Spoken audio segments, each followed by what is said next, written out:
This is a Kirkendall Barrett presentation, darling.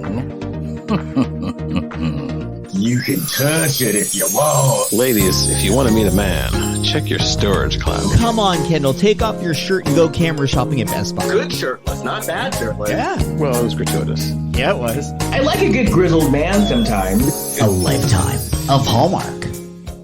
Well, hello, everybody. It is your favorite day of the week. It's time for another episode of A Lifetime of Hallmark, where we talk about your favorite shows on Lifetime and the Hallmark Channel and other shows, too. I'm Les Kirkendall Barrett. Hello, Jason Bowers. Hello, Les Kirkendall Barrett. And hello, Kurt Fitzpatrick. Hello, Les Kirkendall Barrett, and hello, Jason Bowers. Well, we were supposed to be talking about Moonlighting today, but then something very tragic happened, and we had to change our programming. Because, and this kind of upsets me a little bit. I can see that. Suzanne Somers passed away. Yeah. R.I.P. You were in Palm Springs this weekend, weren't you, Les? Yes. That's where she passed away, right?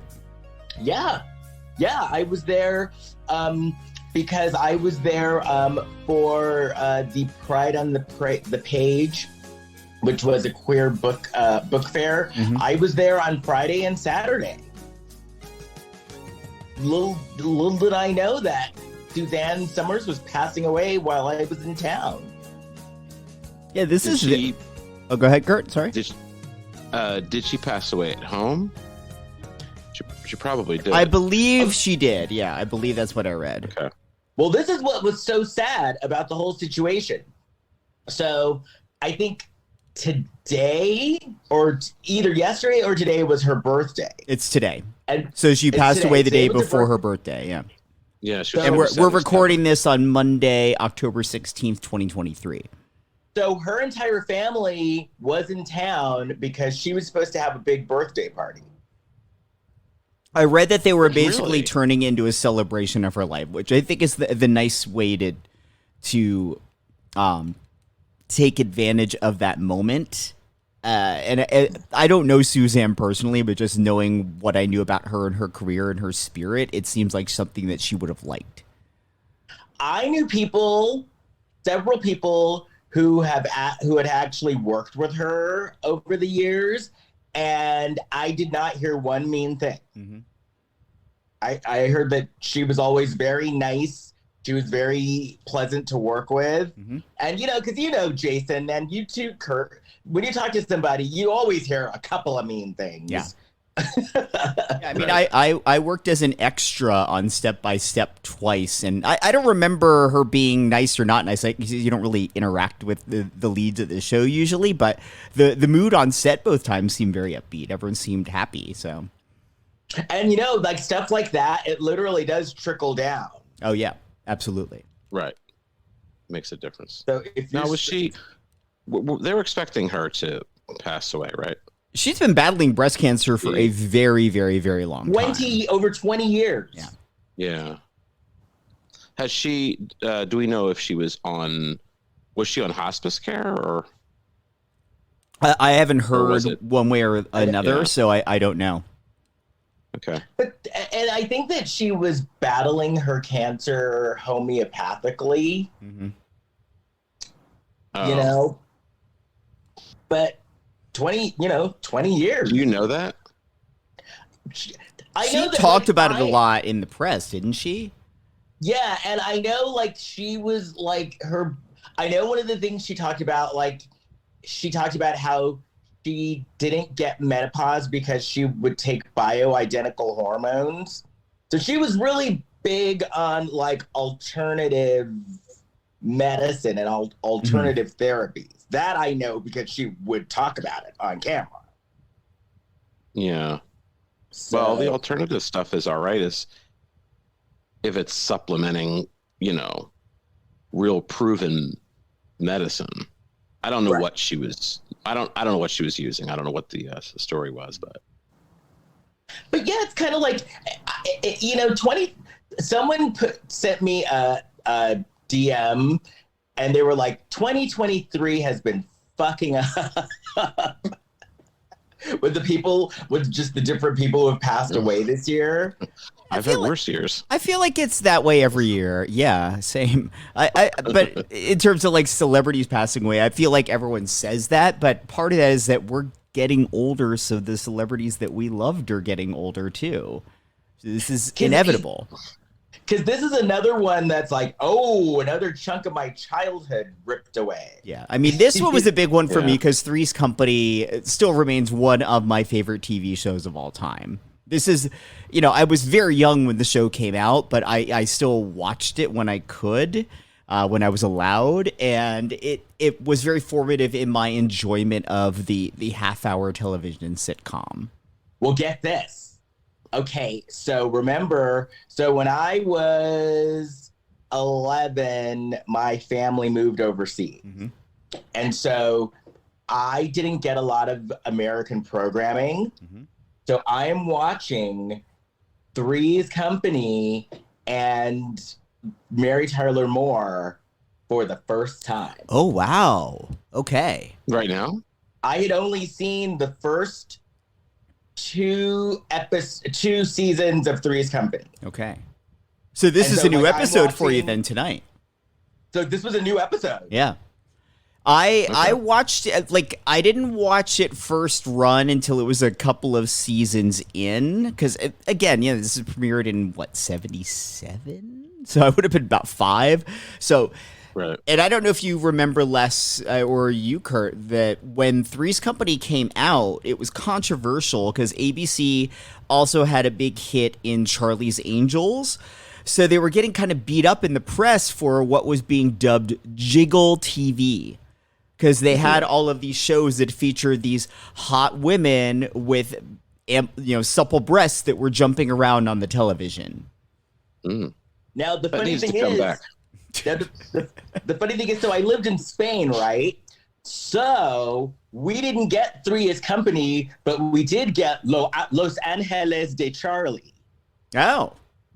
And that's what they called it. Did you get the British show Man About the House that this was based on? No. That was a really old show. Have you ever seen that? No. I was just reading about it though. When Three's Company was at its peak and it had already been syndicated, so it was wildly successful. The producers of the British show Man About the House actually took that show out to syndication. So they showed it in New York City on WNEW, which is now WNYW, which is the Fox affiliate there, before Fox was a network. And so I've seen every episode of Man About the House as well. I've seen every episode of Robin's Nest, which was the spinoff, which the American version was Three's a Crowd. The only one I haven't seen is George and Mildred. I don't think they showed that, or if they did, I didn't watch it, which is what became the Ropers here. Oh, how funny. Yeah. Yeah, I didn't mean to go too far into the weeds about how she died, but I definitely also grew up with Three's Company. It was on in syndicated reruns, so it was on probably UHF channel here in the Philadelphia area, probably 29 or 17. And I used to watch it. It was on like 5 days a week. And I would, I picked up on the fact that every show it was always a misunderstanding, but I just enjoyed it every single time. Yeah. And then when I was older, I remember the recent year, I happened to see a piece of Three's Company. I was like, Suzanne Somers is like really funny. Like she's got, because I wasn't like paying attention to the nooks and crannies of it when I was a kid. Now I look at it as an adult, and I have appreciation for it. She has like great timing. Yeah. Yeah, she was the last one cast in the show because they filmed 2 other pilots before the one that Suzanne was in. It was picked up the series. It was a slightly different setting. They weren't in Santa Monica. They were in North Hollywood, I believe. Jack wasn't Jack yet. He was named David. They hadn't cast Joyce DeWitt in the original pilot. And ABC first said they were going to pick it up the series. Oh no, they didn't like that pilot. Then they decided, okay, we're gonna pick it up the series. They did another pilot with Joyce DeWitt was in that one, I believe, but Suzanne Somers wasn't, perhaps. And then the third time around, they went looking through all of the tapes of the actresses that had auditioned and basically found Suzanne at the last minute. Even though she kind of had a name for herself from being in American Graffiti. Yeah, American Graffiti, yeah. So we'll roll in that. What's weird is we had a puzzle when I was a kid. We had a Suzanne Somers puzzle. Chrissy, and it was like a gift, like a Christmas gift that my parents gave to my brother. It's like Suzanne Somers in this one-piece bathing suit. Yeah. Because I think ABC saw how Farrah Fawcett's career exploded when they started exploiting her sexuality. So I think they were kind of doing the same thing with Suzanne. Yeah, so we had a puzzle. I don't think we have it anymore. Most of that stuff didn't get thrown out, so we still have old puzzles, but I don't know where that thing went. It's probably in your basement somewhere. It's probably a collector's item now. Oh yeah, I'm sure. We might not have it anymore. Yeah, sell it. I don't think we have it anymore. I've not seen that thing in years. But yeah, it's. Oh, and then of course the most important thing is the fact that she ended up getting fired because at the time, which I didn't realize until I did a little research. So John Ritter was making $150,000 an episode, and Joyce DeWitt and Suzanne Somers were only making $30,000 an episode. Yep. Wow. It was a huge deal at the time. I remember it even from back then, like not from reading about it now. I remember it being a thing back then. And so she, rightfully so, just asked to be paid as much as John Ritter. Right. And they fired her. Yeah. And this is when the show had become a monster hit. Because of her. Because of all of them. Yeah, but then the show did well without her. Not for a while. So when they so you're not up to these episodes yet, Les, but when she was going through the contract fight with the network, they basically kind of wrote her out of the show, but because they knew how popular she was, they made her make an appearance at the end of the episodes. So the ones she wasn't in, they would have Chrissy call to just give an update because she was checking in on her mother's health or something. So it would be this awkward scene of just like Suzanne Somers on the phone talking to nobody. Oh, like Samantha on Sex and the City this past season. I guess. Yeah. So, no, but that went on for like half a season. It was super fucking awkward to watch. Oh, okay. Yeah. Because at the season finale event, just like that, remember Sarah Jessica Parker and Kim Cattrall had had their beef. Very and much so like that. Yes. So so she FaceTimed in like the last episode for like 5 minutes. Yeah. So the next season they brought it. They're like, okay, we need a funny blonde. So they brought in Jenny Lee Harrison, who was a UCLA cheerleader, didn't have any acting experience, but she looked good jiggling, so they brought her in. And she was good playing off of John Ritter for the physical comedy stuff, but she wasn't really that good on the show, and the ratings kind of took a dive. So they squeezed her out of the show, and that's when they brought in the third roommate, Terry, who then lasted till the end of the series run. And actually, Terry, no offense to the fans of Suzanne that are listening to us right now, Terry was actually my favorite of the blonde roommates. And it's funny because I knew about Priscilla Barnes because even though we didn't get Three's Company, we did get Vacaciones en el Mar, which was Love Boat, and she was always on Love Boat. I knew who she was. Suzanne Somers was.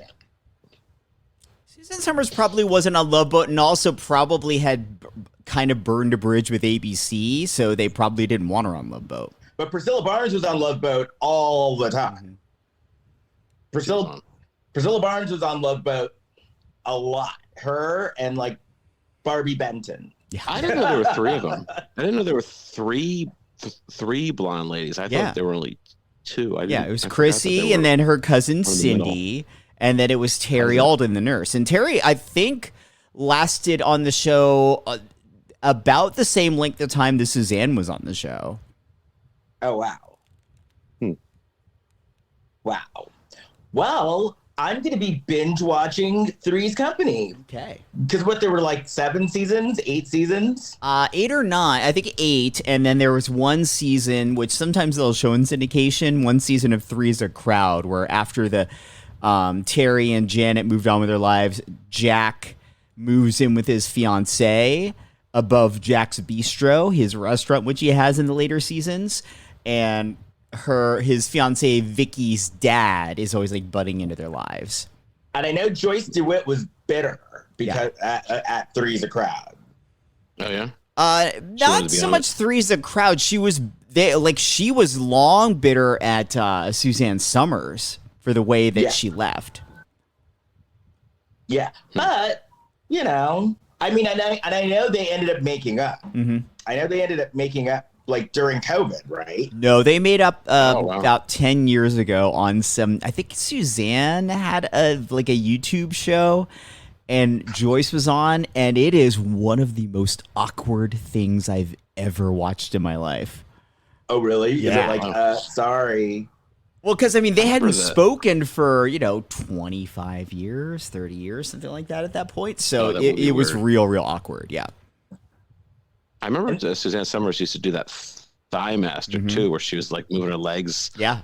That's where she made all of her money. Yeah. It was kind of awkward. She was a good businesswoman. She made all of her money from Thigmaster. Yeah. But anyway, before we dive into this, let's talk about another national treasure. Mm-hmm. Do you have any Blac Chyna news? Doing a piece of Chyna. Chyna. I'm talking Chyna. The Blac Chyna Report. Here's Kurt Fitzpatrick. Well, this is from Entertainment Tonight Online. Tyga requests sole custody of his and Blac Chyna's son, King Cairo. Tyga and Blac Chyna's custody feud continues. In court documents obtained by Entertainment Tonight, the rapper has now filed a response to his ex-girlfriend's child custody suit, asking for full physical and legal custody of their son. Earlier this month, Blac Chyna, real name Angela White, asked the court for more visitation and transparency surrounding 10-year-old King Cairo, whom she shares with Tyga. She also asked that the court order her ex to cover her legal bills. The 35-year-old model alleged that she currently only gets 24 hours a week with King, claiming that her ex refuses to directly communicate with her, share his contact information, or give her an address for where King lives. Additionally, she alleged that Tyga was holding back important information on King's health, safety, and welfare, such as the location of his school and his prescriptions. In his response this week, Tyga, 33, requested full physical and legal custody of King, and that White be granted reasonable visitation on weekends.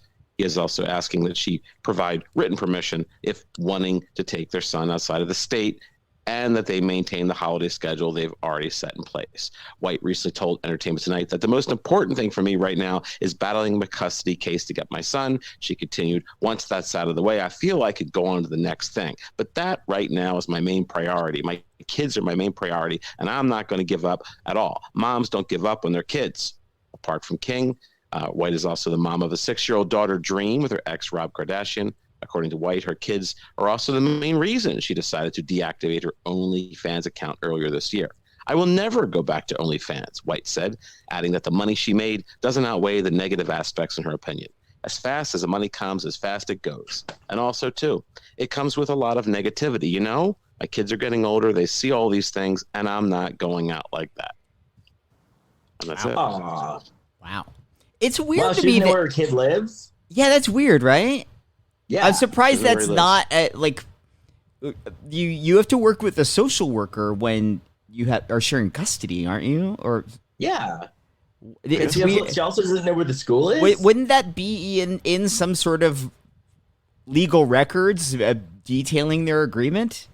You would think.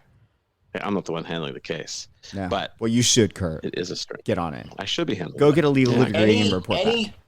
Any listeners who are lawyers, please weigh in. I used to play a lawyer, and I did extra work on The Good Wife, so I probably could. I'm sure you've picked I up a also lot from that. I also was a doctor on New Amsterdam, so if anyone needs any surgery or anything, I could probably step in. Did you see them fighting on The Good Wife? Well, I told Oh, you. you mean Story. Kalinda and I mean, what's her name? Juliana Margulies and Archie Punjabi. Yes. I told you Rita Wilson was on the set. She had a role in it. Right, Rita Wilson's the woman is Tom Hanks' wife, right? Mhm. Yeah. Yeah, so she says to Julianne Margulies. I've told this story before. She says to Julianne Margulies, "You look hot." Well, I don't mean like you look like overheated. And Julianne Margulies goes, "I get it." Oh. Oh. How dare you talk to Rita Wilson that way? Wow. I think How dare you? they hired Rita Wilson because they were expecting Tom Hanks to show up. Well, not He if was he like a not ride if home. he talked to his wife like that. Yeah, she went home and told him about it. Right. So Just you know he's not Julianne showing Margulies up. said. She says he could talk to me like that, but I'm going to tell Yeah. you, Spielberg, everybody else. He'll show up to be like, watch your tone with my wife. Hope she's not Watch snapping your at people tone. like that on the set of the morning show. Is Julianne Margulies on that? She's on, she was on season 2 and she's on season 3. And the show is just bonkers. I love it. It's so Are dumb. you caught up? I am finally caught up. It is so bad, but I love it. It is I haven't just seen it at all. dumb. Bonkers. It's though? just It's- so Apple stupid. Plus. It's like out of control. Like I'm like, This is- where are we going with this whole thing? I don't know. I guess Went to outer this is Apple space? Plus, right? Yeah. Apple TV What else Plus, is on yeah. Apple Plus. There's some other stuff on Apple Plus. People are Ted I have so many Lasso. Tell questions me about about. this. I have so many questions about this season. It is. I mean, the show has always been all over the place, but I feel like as each season happens, they're doing less and less work trying to seem grounded and real. Because this was just like, did they pick a dartboard? Okay, so we're gonna have racism, space travel, and John Hamm. Like, there's literally at the end of the first episode of the season, Kurt, it's Reese Witherspoon, John Hamm, and oh god, what's the actor that plays Corey? Billy Crudup. Billy Crudup. The three of them are floating slow motion in like outer space in the spaceship set to some operatic music. God, that does sound weird. But the Billy Reese Crudup thing. Witherspoon, who He's went to great space on the where show. She wasn't trained to go. Yeah. Yeah, wasn't trained and they just put her on this ship. The whole thing is insane. And she's a newscaster. She's like the evening news anchor. Billy Crudup is great on the show because he seems to be the only actor in the entire cast that realizes the show is dumb. So he's having the time of his life. And then they're like, Well- oh, let's just throw January 6th in there too. Mm-hmm. And Reese Witherspoon's character is like somehow ends up in the Capitol capturing her own footage as the evening news anchor. And this guy like is beating up a Capitol officer, lifts a mask, and it's her brother. Right. Man, oh, that sounds great. Yeah. I would like to see that. No, I was on a date with a woman one time, and she was while we were on the date, she was writing little love letters to Billy Crudup. Wait, on your date? Yes, because he was sitting at the next table. I hope she didn't get a second date. Well, no, I don't think I wasn't too happy about this because I didn't know what she was doing. All of a sudden, she starts writing a note, and I was like, "What are you doing?" I'm writing a note. Is it for me? No. And then she says, "I excuse me, I have to go." And I didn't know who Billy Crudup was. I didn't Wait, recognize him. I have to go. No. She had to go to like the restroom, but she really what she was doing, she was handing this note to Billy Crudup, and then she came back and sat down. Now, I didn't know what was going on, and I didn't know who Billy Crudup was. So all of a sudden, this man walks over to our table, looks at her, and says, "Thank you for that." And I was like, "Excuse me, who?" And did you? I said, "Who is that?" And did you end the date on the spot and say you're paying for your own dinner? Yeah, right? I don't think it ended on the spot, but I wasn't too happy about the situation because I kind of felt like, mate, you should be giving me some attention right now. She's like, that is the greatest actor. Excuse me, I should be the greatest actor right now. How did you meet this person? Let's see, because I think there were a couple women I met. I got her confused with another one. There was one woman who, oh boy, I think this was the one that came to a show of mine. Her. What? Should I continue? No, continue. Yeah, continue. I think she came to a show, and she, like an improv show, whatever. I guess I hadn't met her before, and she wrote, but I met her at the show. She writes her. We had a mailing address. She wrote her like a physical mailing address. So this woman was, she was a very attractive woman. So I wrote her a letter, like an old fashioned letter. And I was like, hey, let me, take you out sometime. And she responded. I said, my email address. This is years ago. This is the worst production of love letters I've ever seen.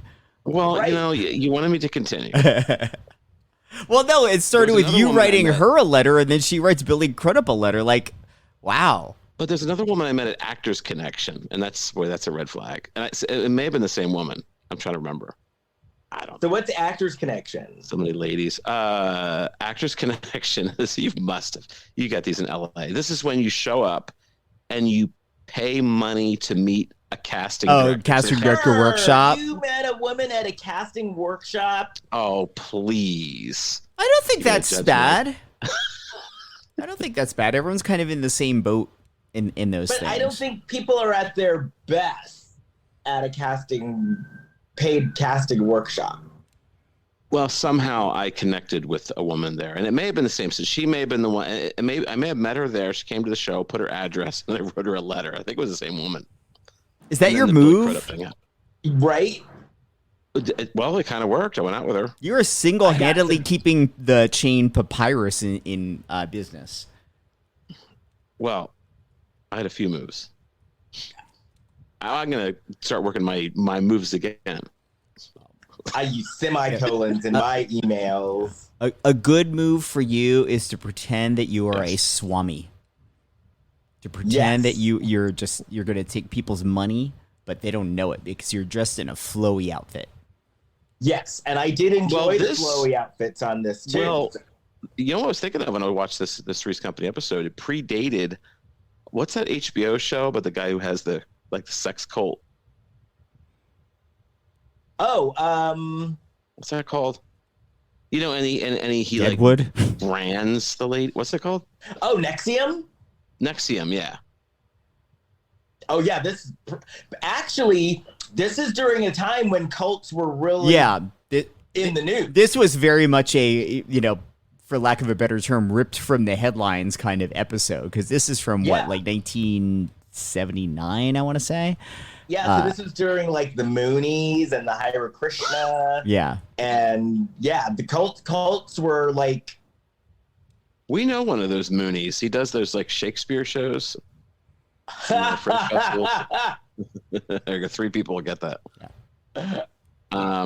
He's gonna kick your ass, Kurt. I didn't say anything bad. Okay. But I remember we used to fly a lot back then, and so we would always see Hare Krishna and Moonies and other cult type people in airports, and they would always try to give you books, or they would ask. The way that they were asking for money, which we'll get to, was not off brand. It was not far-fetched at all, because they would do that. And I bought a book from one of those people, this big, thick book. Yeah, because you feel sort of guilted into doing it. So, for those of you who are listening, we are talking about this week's, or actually not this week's episode. We're talking about an episode of Three's Company about a cult. It's a season 3 episode, and it's a Chrissy-centric episode, which is why we picked it, because of Suzanne. So the episode is called Chrissy and the Guru. Yes. Mm. Yes. Now, So Chrissy, there was a lot of religion in Three's Company because Chrissy's father was a priest. Yep. I remember that. Yep. And that's part of why they, Chrissy was so innocent and naive, was because she grew up kind of protected. right. So they're at the place that I would have loved to hang out at, the Regal Beagle. Oh yeah. Wait, I need to grab something out of my closet, but keep talking. Hold on. I gotta show you Okay. something. And Grabbing- Chrissy's Suzanne Somers. depressed. Yeah. Now we don't know why Chrissy's depressed, but she's depressed. And Going to bed. so, oh my God, He's got a Regal Beagle shirt. Yeah. a Regal Beagle shirt. I have a Regal Beagle sweatshirt. It's my favorite sweatshirt. Wow. I wouldn't even know what that is. It's because I don't remember Regal Beagle. I'm a huge Three's Company fan. I just found out yesterday that, because I lived in Santa Monica briefly, and I'd always wanted to live in Santa Monica, partly because I loved Three's Company so much growing up.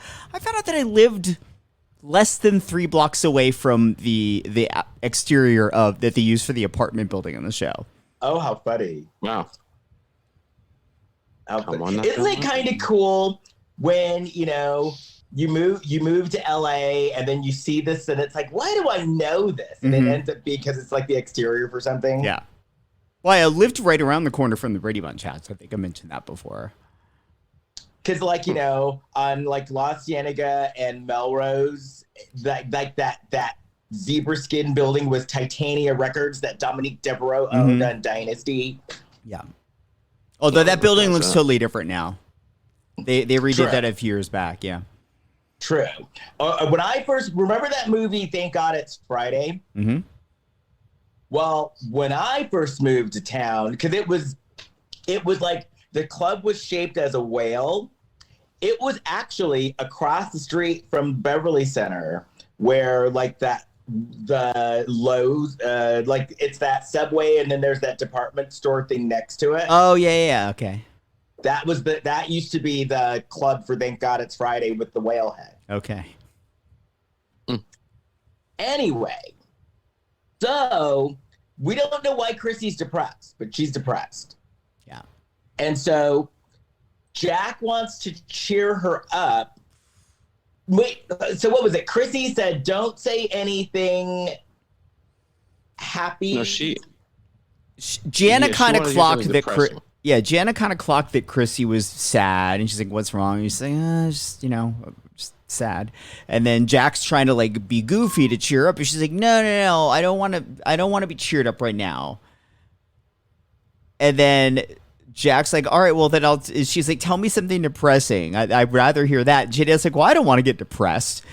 So they set up this moment of John Ritter being all super John Rittery, and he gets to do this physical wacky bit where he's saying this horrible depressing thing while Janet's got her ears covered and Chrissy has her eyes covered, and while he's saying this horrible depressing thing, he's making faces and standing on the chair, and he's got his pant legs rolled up and putting napkins on his head and stuff, Straws in his nose. Yeah. And then, no, go ahead. No, then the Ropers come in. Yeah. So basically, their shtick was that Mrs. Roper was sex starved, right? Yeah. Yeah, she was horny. Yeah. And he was not, so he had no libido, basically. Correct. Right. She wanted it. So this was pre Viagra. Oh, and also growing up when I was younger, I perceived the Ropers as much, much older than they were. And now that I'm watching it through the lens of being a 51-year-old, I'm like, I think they're supposed to be around our age. It better not be. Yeah. Yeah. So which means he just needed to get his testosterone checked. Yeah. They weren't in their 50s. You telling me Mr. Roper was our age? I Yes. 1000% believe that. Yeah. Maybe a little bit older, but yeah. Than the Golden Girls. Yeah. Oh my God. God help me. We're older than people on a Cocoon.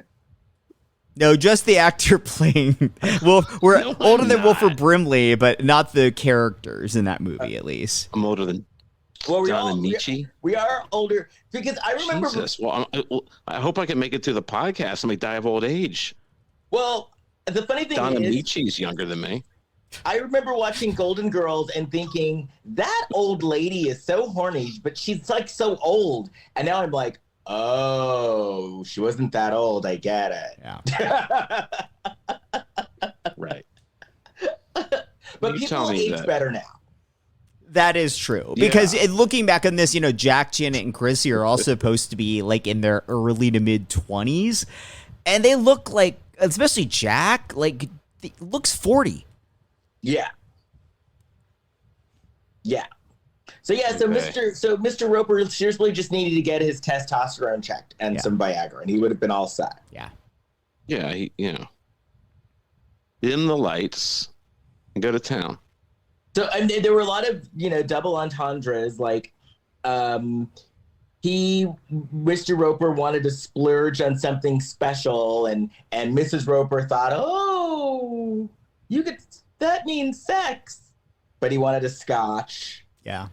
He said And he she drank too. this is, I mean, a typical Stanley Roper moment is he says, I come here to forget my troubles. And then Norman Fell gets to just mug for the camera. They loved a good Norman Fell mug at the camera joke. And then he was upset because he got a letter from the IRS. Yeah. Yeah, and it wasn't really explained. I don't know what the issue was there. And then Mrs. Roper ordered a gin on the rocks, and that sounded disgusting. I was never much of a gin person when I drank. I've only been about sick gin? from drinking twice in my life, and one of the times it was a lot of gin. So I can't touch it. Well, So then as Jack I say and it- Chrissy. Oh no, sorry, what were you gonna say? No, I was gonna say they say in improv scenes there's the game of the scene. So that's the game. She's horny. Okay. He doesn't want it. Yeah. And they just keep playing the game. But she's not only horny, she's like rabid. She Like, wants it. she He just should, needs- I guess she hadn't had it in like decades because she they was should like, open their relationship so she can, I don't know what he think of that, but well, it was in the 70s when people did that. Like it was a thing. You're saying they don't do that now, Les? No, they do. Do you have that any gay now, but friends? Back then, they do it now for sure. But back are there then, swingers? it wasn't like it wouldn't be like a far-fetched idea. Yeah. If they did. See, I was thinking this very thing the other day. I was thinking, are there like swingers still out there? Are there still people having key parties and stuff like that? I think that they exist, but maybe under different names and versions of that. Like, I don't know if anyone is actually putting keys in a bowl. Maybe they are, but at least in the gay community, that like tons of relationships are open. Oh yeah. Oh yeah. Oh yeah, for sure. So they're having drink. So Jack, Janet, and Chrissy are having drinks, and then these two cult members show up with very weird accents. Like their accents were very weird for no reason. And they had Playing tambourines. Tambourines. Yeah, tambourines. What's it like inside your tambourine? And so they're asking for change, and they're like basically in their faces. And they first went to Jack, and he gave them some change. Then they went to Janet. So like they were greedy cult members. Jack didn't give them change, and neither did Janet. That was the And problem. He did. He gave him a quarter. Oh yeah, he did. Okay, you're right. And they were from Swami Mageesh. Swami Rama Mageesh. Mageesh. And Nice. then he comes in,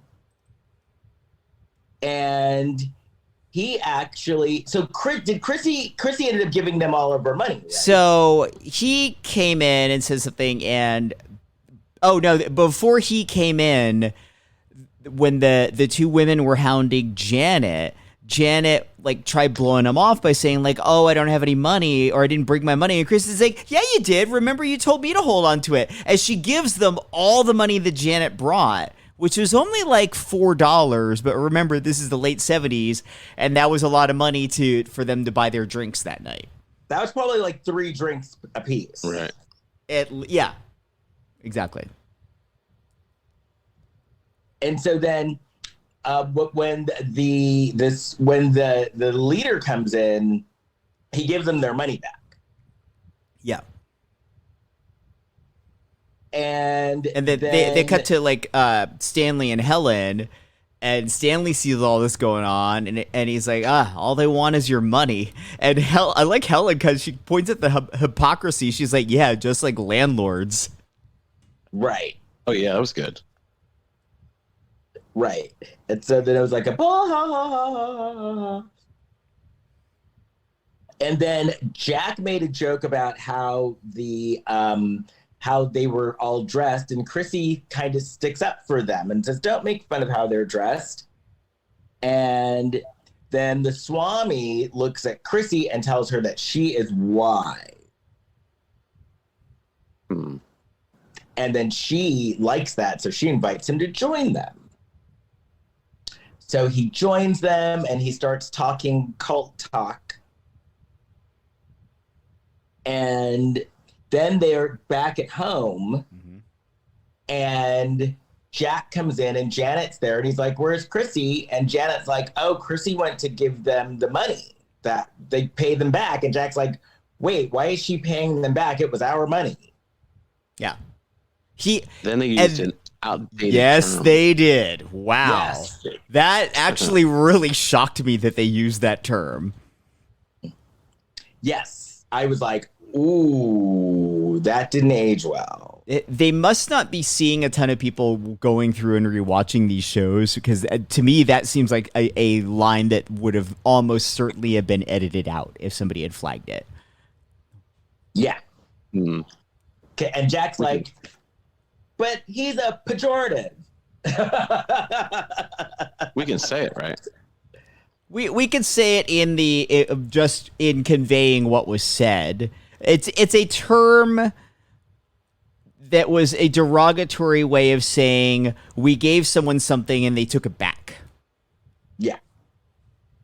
See, I used to use that term. I learned that when I was a kid. I haven't used it recently.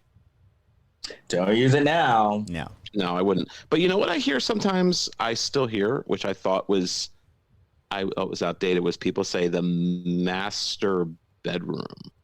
That's Master outdated. bedroom. That's Master you don't bedroom. hear a lot of people railing against that, but it's not used anywhere near as much as it used to be. It's getting phased What I didn't out. like was I like saying grandfathered in, and apparently grandfathered in has roots that are not I great. didn't But I know don't know what else. I don't know what else to use, because I always like that. Like I was grandfathered into SAG because I was a member of AFTRA. Mm-hmm. I don't know how else to describe it. Like it's a good word. I'm legacy, know? maybe something like that. Yeah, I was maybe. legacied in. I don't know. Yeah. But grandfathered has some kind of the roots of it aren't on the level. Okay. Good to know. Because I never heard that one. But these days my motto is, if I hear there's something up with it, I just don't say it anymore. The master bedroom. Yeah. It's like, that's just the easiest road to, like, if I Right. hear it's like, then I'll just stop saying it and just won't go into it. Yeah. Oh, okay. So Chrissy comes home with a box. Like, it looked like she'd been shopping or something. And so Jack and Janet leave the room, and then Chrissy walks out of the room, and she's wearing the cult outfit, which actually was not a bad outfit. It would make a great Halloween costume. Seriously. Let's all It was not go a bad as the disciples of Swami Rama Mageesh this year. And the colors weren't bad. I want to go as Annabelle. I think you should go as Annabelle. Yeah, do it. I got my Halloween mapped out for me. Yeah, I got to start thinking about that. Because Halloween is just around the corner, and there are multiple parties, and you can't wear the same costume to each party. Really? No. It's socially frowned upon, but you can do it. You can. And I but- also think we've gone through several years of this now where I think it's easy to recycle costumes from past years. So you don't have to buy like 3 new costumes. You just need 3 different costumes this year. Yeah. God. Yeah, these parties sound like work. You got to get 3 different costumes, man. Well, I'm going to New Orleans this weekend for my my reunion. So I think while I'm down there, I'm going to pick up some things. I'm going to a music festival the weekend leading up to Halloween, so I've got 2 costumes for that. And I've got 2 Halloween costume parties, so I'm going to recycle those 2 outfits at the 2 parties. I'm working for a Halloween attraction, and they give me an outfit. That's to wear. perfect. It's good. That's where I get my Halloween fixin'. And I named my character. He is Lord William Hennington III. Oh, good. Do you have a top hat? No, I've just given him this nobility. So I'm still trying to decide and there's always that do I go sexy or funny? Well, I can't help but be sexy. I So my decisions I are try to always do made sexy because, but I'm very cognizant when I do costumes of, I don't want it to be like stuff sticking out or I don't want like wigs and makeup and all the stuff that I'm going to be bothered by all night long, and no props. And you need Didn't pockets. you wear a diaper? I did Last year. I did. No props to worry There's no about. props. I was wearing very little clothing. Yeah, There's no props. right. Did you have a rattle or something? I had a pacifier, but it was on a chain around my neck. So if I let go of it, it was around my neck. Because it gets really crowded at Halloween, Kurt. Like hundreds of people, thousands of people. Yeah. Millions of people. No, it is like thousands of people. It's hundreds of thousands of people. Well, I'll get out there some point. Yeah, you should. Yes, and then we'll take you Make for it work. cake. Oh, so the guru had a book that went along with the cult, and it was called Pearls of the Profound. Yeah. And then Chrissy announces that not only is it a cult, the cult leader, Swami, is building a commune in Big Sur. So Chrissy is going to be moving to Big Sur. I think that was a nod to the episode director Dave Powers, who from season 3 onward directed every episode of Three's Company and Three's a Crowd. He is from Big Sur. Okay. Wow. I did my research. Yeah. So then we cut back to the Ropers. Mr. Roper is still upset about this letter from the IRS. He's crunching numbers. And then he says, it looks like we're going to make it.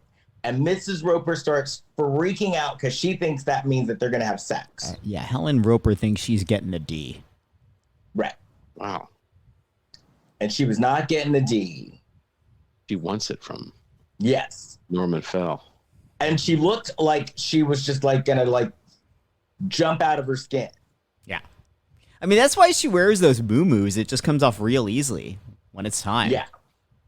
Damn. And so the doorbell rings and it's Chrissy, and Chrissy is asking for a donation. And then Mrs. Roper makes a sex joke. And then we're back. What was it? Do you guys remember what the sex joke was? It had something to do with the fact that like Chrissy was interrupting while Mrs. Roper thought she was getting some. So she was basically telling Chrissy that like if she cares at all about her, like she'll go away. I don't remember what the joke itself was though, but that was the gist. Okay. So then we're back at the apartment, Jack, Chrissy, and Janet's apartment, and we find out that Chrissy has taken all of her money out of the bank. Which was how much? $327. Yeah. Okay, so I did an inflation calculator. Oh, okay. How much So how much do you think that would be in 2023? Like 1,000. Couple grand. Easily a few grand. It would be $1,543.67. Oh, wow. Well, they had wow. their rent for that apartment famously was only $300 a month. And they couldn't even afford that and had to get a third roommate. Yeah, that was a 2-bedroom apartment in Santa Monica in the late 70s. Was $300, and seemingly their rent never went up over all those seasons. $300 for that apartment. Because that apartment that looks like that would probably be like $3,000 to $4,000 a month. Easy. Maybe now. When I lived in Santa Monica, this is 15 or so, probably like 18 years ago. I think we were paying what seemed like a really good amount actually at the time, about $1,900 a month for a 2-bedroom. And in the same general area of Santa Monica where they were. You know, this was I was putting it for 1978, which I believe was when this aired. Okay.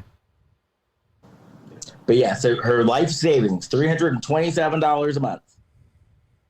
So there were $1,500. So Jack is trying to reason with Chrissy, but Chrissy just is not having it. Mm-hmm. She's determined to go to Big Sur. She's determined to join this cult. And there's nothing they could do about it. Maybe it would have worked out for her. So she's putting up $1,500. They're going to give her a place to live. She doesn't have any more money, so she's going to live there. Where they're going to feed her.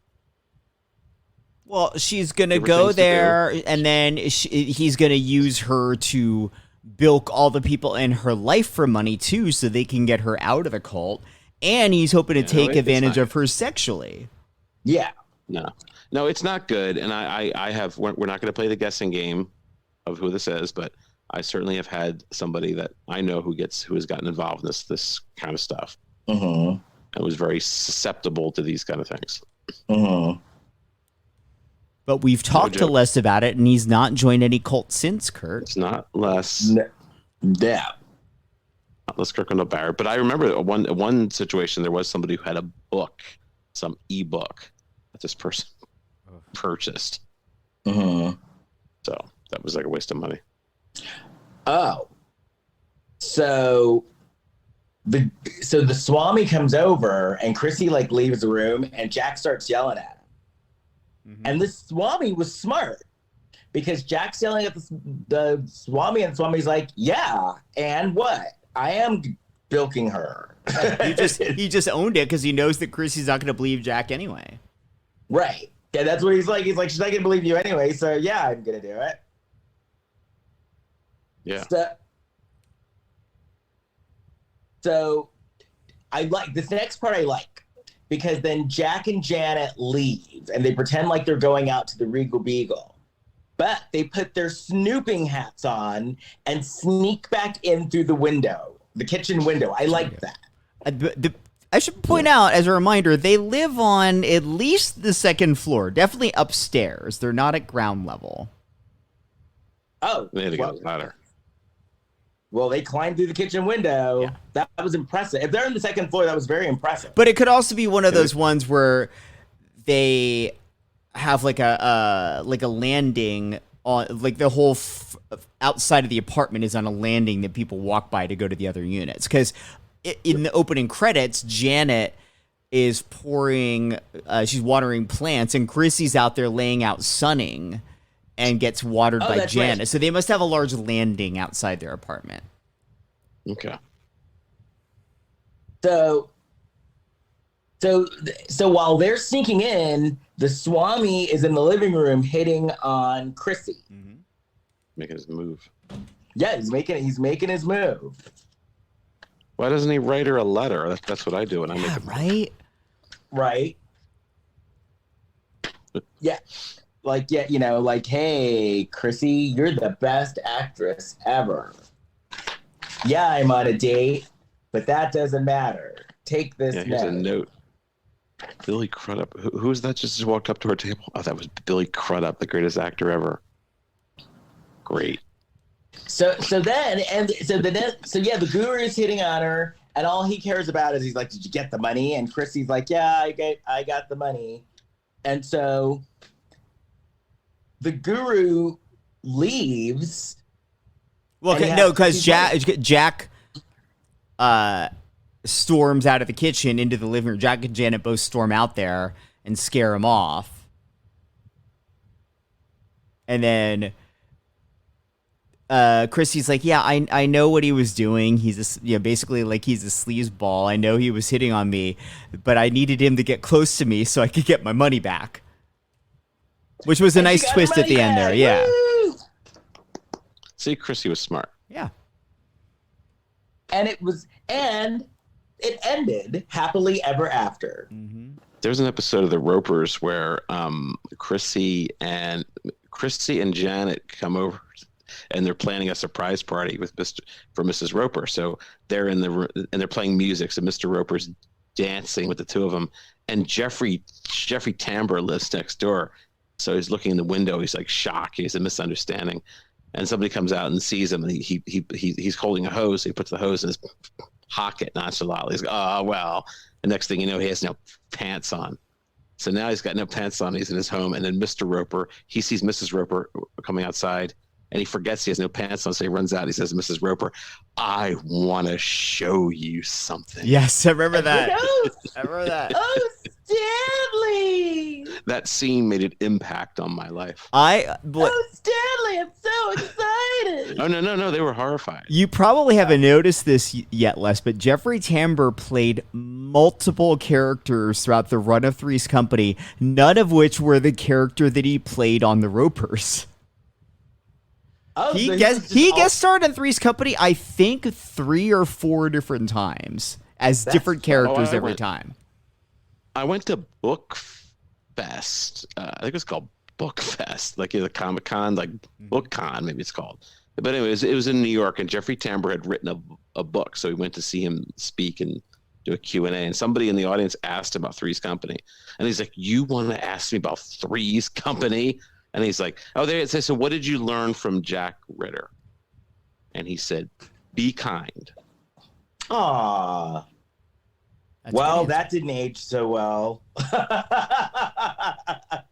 With Jeffrey Tambor, yeah. That wasn't he a little too kind? That's a story for another day. But this was good. It's sad that we had to watch this under such unfortunate circumstances. It was nice to watch Yeah. it through a critical lens, though, because I never really sat and watched Three's Company and analyzed it. I just watched it out of enjoyment or comfort food or whatever. And it was very fun to watch it through that critical lens. Yeah, it was fun. And I think it's sad that she passed away, but I also look at things and think, well, she seemed to have a good life. She had a lot more success than a lot of people in the industry. She had longevity. She had 2 hit shows. Most people 3 don't long-running get one. series. What was the other one? She's the Sheriff. Yeah. That lasted like 2 or Oh, 3 is that seasons. And Step by Step. Yeah. Step by Step, I was thinking. Yeah. Because I did watch I was living in the States when Step by Step was on, so I did watch Step by Step. Yeah, most people don't get those opportunities, and some people might get one show, but then you see them trying to get another show, and they can never get another show. And She had then a couple shows. she actually personifies what it's like to pivot, because then she, with the Thigmaster, she totally pivoted that way, and Well, that's how she made like the bulk I of think her because millions. that kind of it went from Three's Company to her not really being able to get work for a while. And then I don't remember if the Thigmaster, She's the Sheriff came first, but one of them was clearly like okay, I can't really get work as an actor right now because I'm still kind of blackballed. So I'm gonna sell this Thigmaster thing. Yeah. How long So was that's She's like- the Sheriff? So that's like the example of how you pivot. Trying to see how long. I don't think She's the Sheriff was on that long. It was at least 2 seasons, but I think it's 3.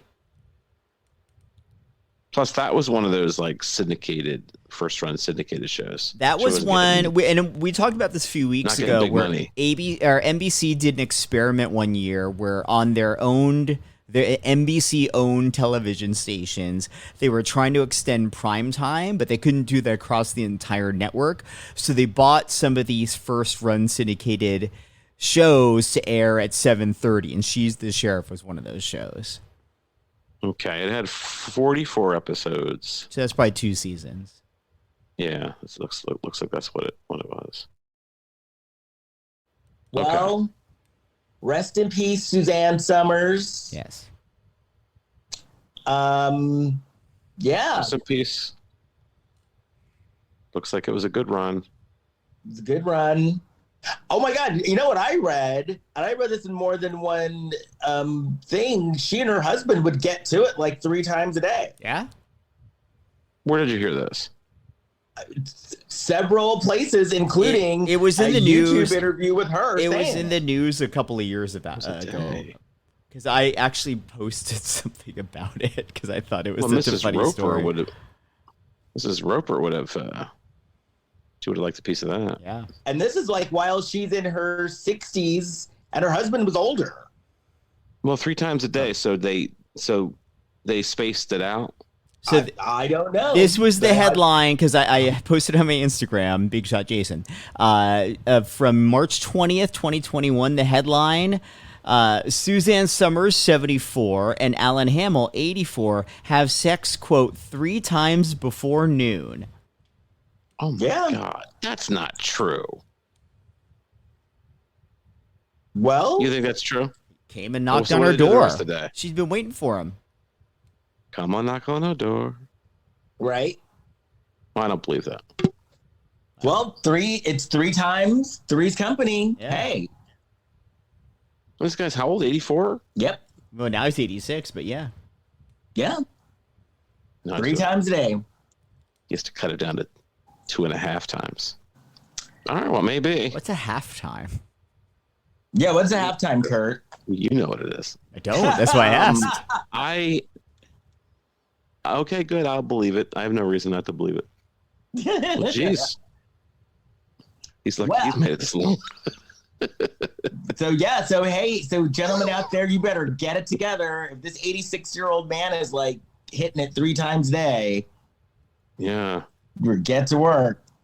Yeah, you get to work too. You can forget it. Hey, ladies, if you want it 3 times a day, look elsewhere. Well, if you want to get a hold of me, you can find me on my website, leskirkendallbarrett.com. Jason. Please rate and review us wherever you listen to your podcast. Give us 5 stars. It helps more people find us and all the weird, bizarre pop culture things that we do talk about on this show. You can find all of us on Facebook, Instagram, and Threads at Lifetime of Hallmark Podcast. And you can find me on Facebook, Instagram, and Threads at Big Shot Jason. Kurt. Oh, I don't think I have anything to promote. I guess I'm still on that shelf shedding movie podcast. You could check that out.